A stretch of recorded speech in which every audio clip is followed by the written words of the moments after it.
हमारी तो उम्मीद है इंडिया से है। अस्सलाम वालेकुम। वालेकुम सलाम। खान भाई क्या हाल है, ठीक हैं? अरे जी अपना हाल दो। अल्लाह का शुक्र। आप क्रिकेट मैच भी देखते होंगे शौक से। अच्छा बिल्कुल देखते हैं।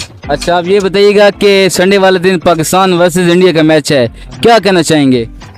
हमारी तो उम्मीद है इंडिया से है। आप पाकिस्तान कल भी हार गया यूएसए से। यूएसए से? यार ये बड़ा अफसोस लग गया है। तो आपकी उम्मीद है आप इंडिया से हैं? अब क्या उम्मीदें रह गए, जो पहला मैच भी हार गए। हाँ। ये आप अफगानिस्तान को भी सपोर्ट कर रहे होंगे? हम तो जो अच्छे खेलेंगे उसको सपोर्ट करेंगे। हाँ, क्रिकेट को सपोर्ट करेंगे आप? क्रिकेट तो है, हाँ। फेवरेट टीम जो हमारी है ना वो ऑस्ट्रेलिया है। ऑस्ट्रेलिया? अच्छा, कौन कुछ प्लेयर भी आपका फेवरेट होगा ऑस्ट्रेलिया में? ऑस्ट्रेलिया में क्यों नहीं है, अपना बैट कैमेंस हो गया, अपना दूसरा मैक्सवेल हो गया, वार्नर हो गया। सारी फेवरेट हैं आपके? मतलब सारी फेवरेट हैं। मेरी फेवरेट टीम इंग्लैंड।